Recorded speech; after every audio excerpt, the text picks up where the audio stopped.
इस YouTube channel में आप सभी का स्वागत है। आज का हमारा टॉपिक है विज्ञान, कक्षा 6, अध्याय 6, हमारे आसपास की सामग्री। इस पुस्तक की सभी वीडियो हमने प्लेलिस्ट में डाल दी हैं।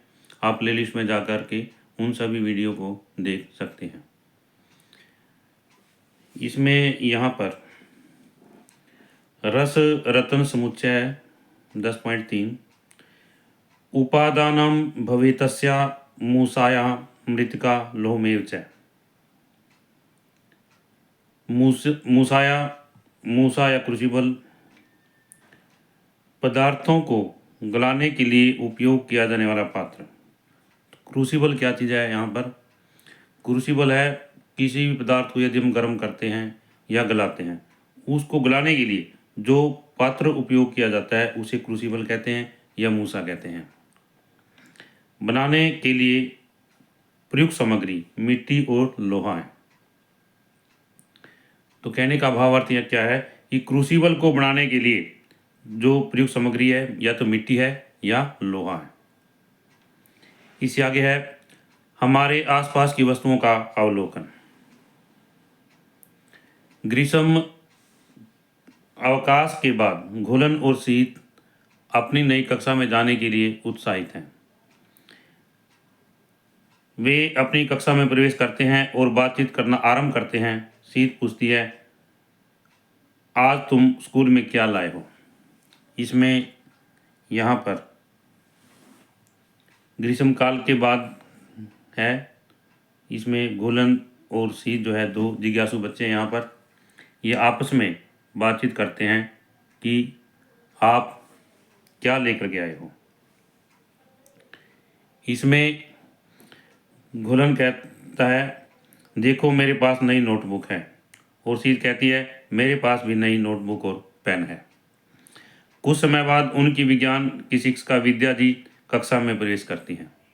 विद्यार्थियों से बातचीत आरंभ हो जाती है। वह उनका दैनिक जीवन में उपयोग की जाने वाली वस्तुओं की ओर आकर्षित करती हैं। उनका ध्यान जो है दैनिक जीवन में उपयोग की जाने वाली वस्तुओं की ओर आकर्षित करती हैं।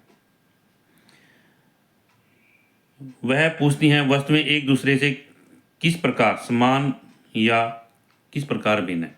ये वस्तुएं जो है एक दूसरे से किस प्रकार समान हैं, किन गुणों में वस्तुएं एक दूसरे से समान हैं और किन गुणों में वस्तुएं एक दूसरे से भिन्न हैं। उनके आकार और रंग क्या क्या हैं, वस्तुओं के रंग क्या है, आकार क्या है। जब आप उन्हें स्पर्श करते हैं तो कैसा अनुभव करते हैं? जब वस्तुओं को स्पर्श करेंगे तो क्या ऐसा अनुभव करते हैं? उनके कुछ वस्तुएं दूसरी वस्तुओं से भारी हैं।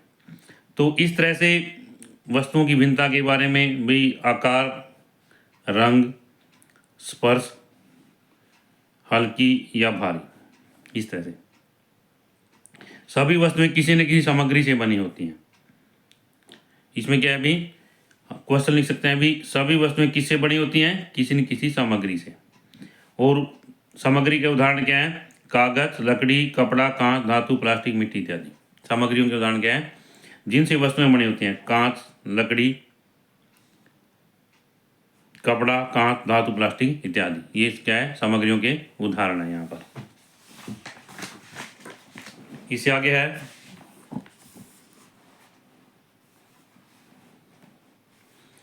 किसी वस्तु को बनाने के लिए उपयोग किए जाने वाले पदार्थ या मिश्रण को सामग्री कहते हैं। तो सामग्री है किसे कहते हैं?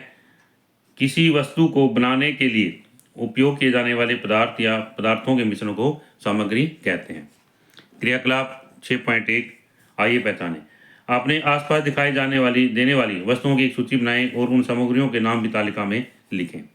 तो उसमें हमने जो अपने आसपास की वस्तुएं हैं उनकी सूची बनानी है और वो वस्तुएं किससे बनी हैं ये बनानी है। जैसे मान लीजिए हम गिलास लेते हैं, गिलास कांच का भी बना हो सकता है, स्टील का भी हो सकता है, प्लास्टिक का भी हो सकता है, पीतल का भी हो सकता है। इस तरह से आगे हम गेंद लेते हैं, गेंद किसकी बनी होती है? प्लास्टिक की बनी होती है।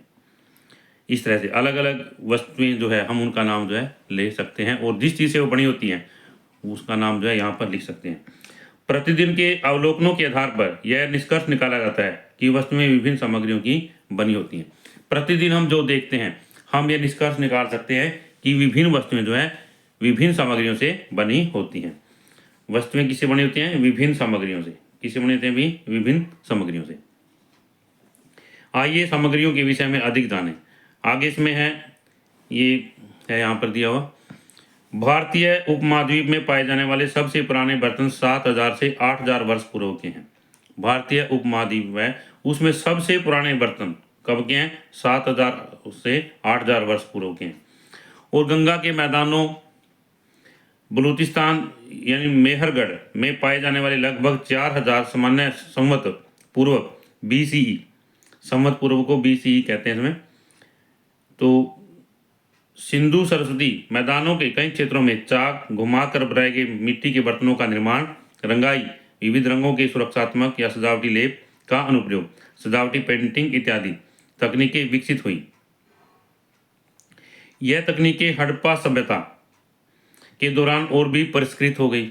जो ये तकनीकें थी हड़प्पा सभ्यता के दौरान और भी ज़्यादा जो है सुधार हुआ उनके अंदर, मतलब जिनमें चमकदार लाल सतह पर काले रंग के डिजाइनों से ज्यामितीय पैटर्न तथा दलीय और स्थलीय जानवरों को चित्रित किया गया। तो इसमें यहाँ पर जो है चमकदार लाल सतह थी और काले रंग के डिजाइनों से इनको ज्यामितीय पैटर्न के द्वारा और जलीय स्थलीय जानवरों को चित्रित किया गया।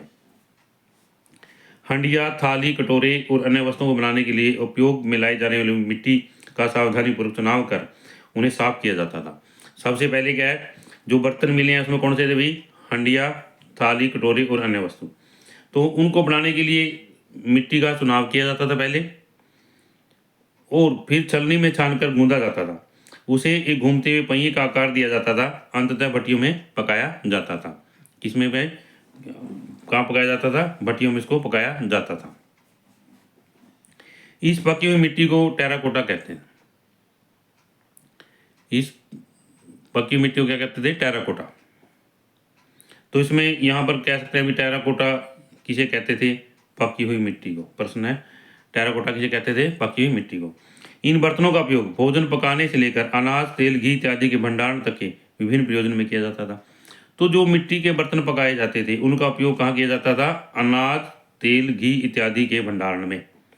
प्रश्न बन सकता है यहाँ पर, सबसे पहले टेराकोटा, ये प्रश्न है यहाँ पर बन जाता है। फिर अगला है, जो टेराकोटा मिट्टी के बर्तनों का उपयोग उस समय में किस रूप के भंडारण में किया जाता था? तो भोजन पकाने में, अनाज, तेल, घी इत्यादि के भंडारण में, विभिन्न प्रयोजनों के लिए किया जाता था। बहुत बड़े भंडारण पात्र और मिट्टी के अन्य पात्रों को राष्ट्रीय संग्रहालय में दिल्ली में प्रदर्शित किया गया है। उसमें जो बड़े बर्तन मिले हैं भंडारण के और मिट्टी के, उनको कहाँ रखा गया है? राष्ट्रीय संग्रहालय नई दिल्ली। राष्ट्रीय संग्रहालय नई दिल्ली। इसमें ये प्रश्न बन जाता है अभी, राष्ट्रीय संग्रहालय कहाँ स्थापित है? नई दिल्ली में। जो राष्ट्रीय संग्रहालय कहाँ स्थापित है? नई दिल्ली में। हम लिख सकते हैं नई दिल्ली में। इससे आगे है, वस्तुओं को समूहों में कैसे बांटें? हमारे चारों तरफ हम विभिन्न प्रकार की वस्तुएं देखते हैं। हम उनको समूह में कैसे बांट सकते हैं ताकि उनका अध्ययन करने में आसान हो, उनको पहचानने में आसान हो, वे किस वर्ग से संबंधित रखती हैं, इसके विषय में। क्रियाकलाप 6.2, आइए समूह बनाएं। चित्र 6.1 में दिखाई गई वस्तुओं के किसी भी समान गुण जैसे आकार, रंग, कठोरता, कोमलता, चमक, विद्युतहीनता और उनकी निर्माण सामग्री के आधार पर समूहों में बांटो। तो हम वस्तुओं को किस आधार पर वर्गीकरण कर सकते हैं, बांट सकते हैं? तो प्रश्न है, वस्तुओं को हम किस आधार पर या किन गुणों के आधार पर बांट सकते हैं? आकार के आधार पर, रंग के आधार पर, कठोरता के आधार पर, कोमलता के आधार पर, चमक के आधार पर, विद्युतहीनता और निर्माण सामग्री के आधार पर हम वस्तुओं का वर्गीकरण कर सकते हैं। अब जैसे यहाँ पर ये वस्तुएं दी गई हैं, विभिन्न वस्तुएं दी गई हैं, हम इनको कैसे बांट सकते हैं? इसमें यहाँ पर है, जैसे यहाँ पर ये चम्मच है, ये स्टील का बना हुआ है, ये यहाँ पर मिट्टी की बनी हुई है, यहाँ पर ये चाबी लोहे की बनी हुई है, ये प्लास्टिक की बनी हुई है गेंद है। तो इस तरह से ये फूटा, ये प्लास्टिक का बना स्केल कह सकते हैं इसको, मतलब मापने के लिए ज्योमेट्री बॉक्स में प्रयोग किया जाता है। ये भी स्केल है, इसको क्या है, कहाँ प्रयोग किया जाता है, ज्योमेट्री बॉक्स में प्रयोग किया जाता है। फीता कह सकते हैं इसको, या फीता भी कह सकते हैं इसको। और ये पुस्तक है, कॉपी है, नोटबुक है। नोटबुक को भी हम कागज़ की बनी है। इस तरह से इन वस्तुओं को हम जिस सामग्री से बनी है उसके आधार पर बांट सकते हैं, रंग के आधार पर बांट सकते हैं, और जहाँ ये उपयोग की जाती है उसके आधार पर भी हम बांट सकते हैं। आगे इसमें यहाँ पर आपने क्रियाकलाप 6.2 में वस्तुओं को समूह में बांटने के लिए किस गुण का उपयोग किया। तो यहाँ पर हमने बताना है कि हमने क्रियाकलाप 6.2 है तो वस्तुओं को बांटने के लिए हमने किस गुण का उपयोग किया। यहाँ पर हम बताएंगे, जैसे सबसे पहले हमने बताया था कि जिन वस्तुओं से बनी होती है उसके आधार पर हम बांट सकते हैं, रंग के आधार पर बांट सकते हैं, चमक के आधार पर बांट सकते हैं, कठोरता के आधार पर बांट सकते हैं। इस तरह से जिस गुण का हम उपयोग करते हैं बांटने के लिए उस गुण का नाम हम लिख लेंगे। क्या आपके मित्रों ने समान गुणों के आधार पर वस्तुओं के समूह बनाए। हम अपने मित्रों से पूछते हैं कि आपने इनको किस ढंग से वर्गीकरण किया है, किस ढंग से आपने इसको बांटा है, आपने इस गतिविधि में क्या सीखा, इस गतिविधि में हमने क्या सीखा। आपने देखा होगा कि एक वस्तु विभिन्न सामग्रियों से बनाई जाती है, एक वस्तु जो है विभिन्न सामग्रियों से बनाई जा सकती है। जैसे गिलास है, गिलास कांच का भी हो सकता है, स्टील का भी हो सकता है, प्लास्टिक का भी हो सकता है, इस तरह से। और कुछ सामग्रियों का उपयोग विभिन्न वस्तुओं को बनाने के लिए किया जाता है। इसमें क्या कहता है भी, एक वस्तु विभिन्न सामग्रियों से बनाई जाती है और कुछ वस्तुओं को बनाने के लिए विभिन्न वस्तुओं का उपयोग भी किया जा सकता है। वस्तुओं के समूह में व्यवस्थित करने की विधि को वर्गीकरण कहते हैं। वर्गीकरण किसे कहते हैं, प्रश्न, वर्गीकरण किसे कहते हैं। वस्तुओं को समूहों में व्यवस्थित करने की विधि को वर्गीकरण कहते हैं। वस्तुओं को उनके एक समान गुणों के आधार पर वह समूह में विभाजित किया जा सकता है। इसी प्रकार हम कुछ गुणों के आधार पर सामग्रियों का वर्गीकरण कर सकते हैं। इससे आगे यहाँ पर क्रियाकलाप 6.3, आइए विचार करें। विचार करें कि एक गिलास बनाने के लिए हम किन किन सामग्रियों का उपयोग कर सकते हैं। चित्र 6.2 में दिए गए रिक्त स्थानों में इन सामग्रियों के नाम हमने लिखने हैं। तो यहाँ पर हमारे पास में ये गिलास दिया गया है, ये किन किन सामग्रियों से बना सकता है। गिलास जो है कांच का हो सकता है, स्टील का हो सकता है, प्लास्टिक का हो सकता है, तांबे का हो सकता है गिलास। तो इस तरह से जिन सामग्रियों से हम गिलास बनाते हैं उन सामग्रियों के नाम हमने यहाँ पर लिखने हैं। किसका, कांच का, प्लास्टिक का, स्टील का, तांबे का। और भी हम बना सकते हैं गिलास को। तो इससे आगे यहाँ पर है, क्या खाना पकाने के लिए, बर्तन बनाने के लिए कागज जैसी सामग्री का उपयोग करना अच्छा विचार होगा। तो इसमें यहाँ पर ये दिया गया है भाई, हम खाना पकाने के लिए क्या हम कागज़ का प्रयोग कर सकते हैं। तो प्यारे बच्चों, आप देख सकते हैं कि कागज़ जो है खाना बनाने के लिए, बर्तन बनाने में उपयोग नहीं किया जा सकता, ठीक है ना। तीसरा अगला है, कपड़े से बने गिलास का उपयोग जल रखने के लिए क्या कर सकते हैं। तो आगे क्या हम कपड़े का जो गिलास बना सकते हैं, नहीं, क्योंकि इसमें से क्या है, जल जो है यहाँ पर दिखाया गया है ये नीचे आ जाता है और इसमें रुकता नहीं, ठहरता नहीं है, मतलब, ठीक है ना। गिलास बनाने के लिए आवश्यक सामग्रियों के जल धारण की क्षमता होनी चाहिए। क्या होनी चाहिए, जल धारण की क्षमता होनी चाहिए। तो इसमें जो कपड़ा है यहाँ पर इसमें जल धारण की क्षमता नहीं है। और कागज यहाँ पर क्या था भाई, खाना पकाने में क्यों नहीं प्रयोग किया गया, क्योंकि कागज क्या है, ज्वलनशील है, जल जाएगा और ऐसे। तो इस तरह से आगे यह कैसे निर्धारित किया जाए कि किसी वस्तु को बनाने के लिए किस सामग्री का उपयोग किया जाना चाहिए। तो हम कैसे निर्धारित करेंगे कि किसी वस्तु को बनाने के लिए किस वस्तु का, किस सामग्री का प्रयोग करना चाहिए। हम किसी वस्तु को बनाने के लिए सामग्री का चयन उसके गुणों और प्रयोजन के आधार पर करते हैं। तो क्या है, कोई वस्तु है उसको बनाने के लिए उसी गुणों का हम उपयोग करते हैं, किसके आधार पर, गुणों के आधार पर या प्रयोजन के आधार पर उसका उपयोग करते हैं। तो हम यहाँ कह सकते हैं कि प्रश्न लिख सकते हैं, किसी वस्तु को बनाने के लिए किस सामग्री का उपयोग किया जाना चाहिए, हम कैसे निर्धारित करेंगे। इसका उत्तर है, हम किसी वस्तु को बनाने के लिए सामग्री का चयन उसके गुणों और उस प्रयोजन के आधार पर करते हैं जिसके लिए वस्तु का उपयोग किया जाना है। आगे है, हम किसी वस्तु के विभिन्न भागों को बनाने के लिए भिन्न भिन्न सामग्रियों का उपयोग कर सकते हैं। जैसे एक पेन विभिन्न सामग्रियों से बना होता है, प्लास्टिक, धातु, स्याही। पेन जो है विभिन्न सामग्रियों से बना होता है, किससे बना होता है? प्लास्टिक, धातु और स्याही का बना होता है। आगे यहाँ पर है, विभिन्न खेलों की गेंदें बनाने के लिए भिन्न भिन्न सामग्रियों का उपयोग क्यों किया जाता है? और इसमें है, क्या क्रिकेट की गेंद का उपयोग टेनिस खेलने के लिए किया जा सकता है? क्या क्रिकेट की गेंद का जो है उपयोग हम टेनिस खेलने के लिए कर सकते हैं? तो इसमें ये जो जिज्ञासु बच्चे हैं आपस में बात करते हैं। यहाँ पर आगे है क्रियाकलाप 6.4 आइए खोज करें। क्रियाकलाप 6.4 आइए खोज करें। तो इसमें है यहाँ पर चित्र 6.3 में एक ही आकार की लेकिन भिन्न भिन्न सामग्रियों से बनी भिन्न गेंदों को दर्शाया गया है। तो यहाँ पर ये चित्र 6.3 है, इसके अंदर भिन्न भिन्न सामग्रियों से बनी हुई जो गेंदें दिखाई गई हैं। तो सबसे पहले है, एक एक करके गेंद लें और इसे किसी नियत ऊंचाई से गिराएं। हमने क्या करना है, गेंद को एक एक करके लेना है और उसको उछालना है। जिस ऊंचाई तक गेंद उछलती है उसे तालिका 6.2 में अंकित करना है। ये हमारे पास तालिका है, इसमें हमने लिखना है। तीसरा है, उस गेंद को पहचाने या जो सबसे अधिक ऊंचाई तक उछलती है। तो इन तीनों गेंदों में से टेनिस की गेंद है, क्रिकेट की गेंद है और हस्त व्यायाम की गेंद है। हमने क्या करना है, उछालना है।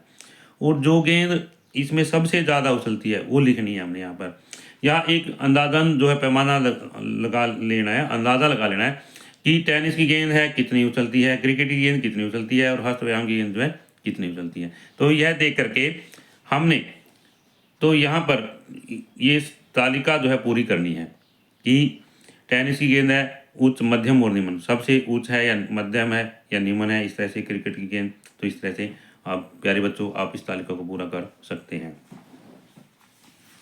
इससे आगे है यहाँ पर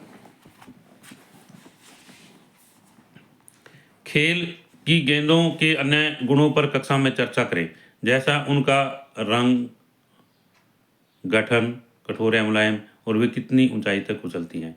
ये समझने का प्रयास करें कि किसी विशिष्ट खेल के लिए उपयुक्त प्रत्येक गेंद कुछ निश्चित सामग्रियों से क्यों बनी होती है। तो इसमें बच्चों से ने आपस में चर्चा करनी है। यहाँ पर भी खेल की गेंद है, उन्होंने ली, फिर उनको उछाल करके देखा वो कितनी मुलायम है, कितनी जो ऊंचाई तक वो उछलती है। इस तरह से आपस में चर्चा करें और समझने का प्रयास करें। चित्र 6.4 का अवलोकन करें और वस्तुओं का यथासंभव विभिन्न बिंदुओं के से समूह में विभाजित करें।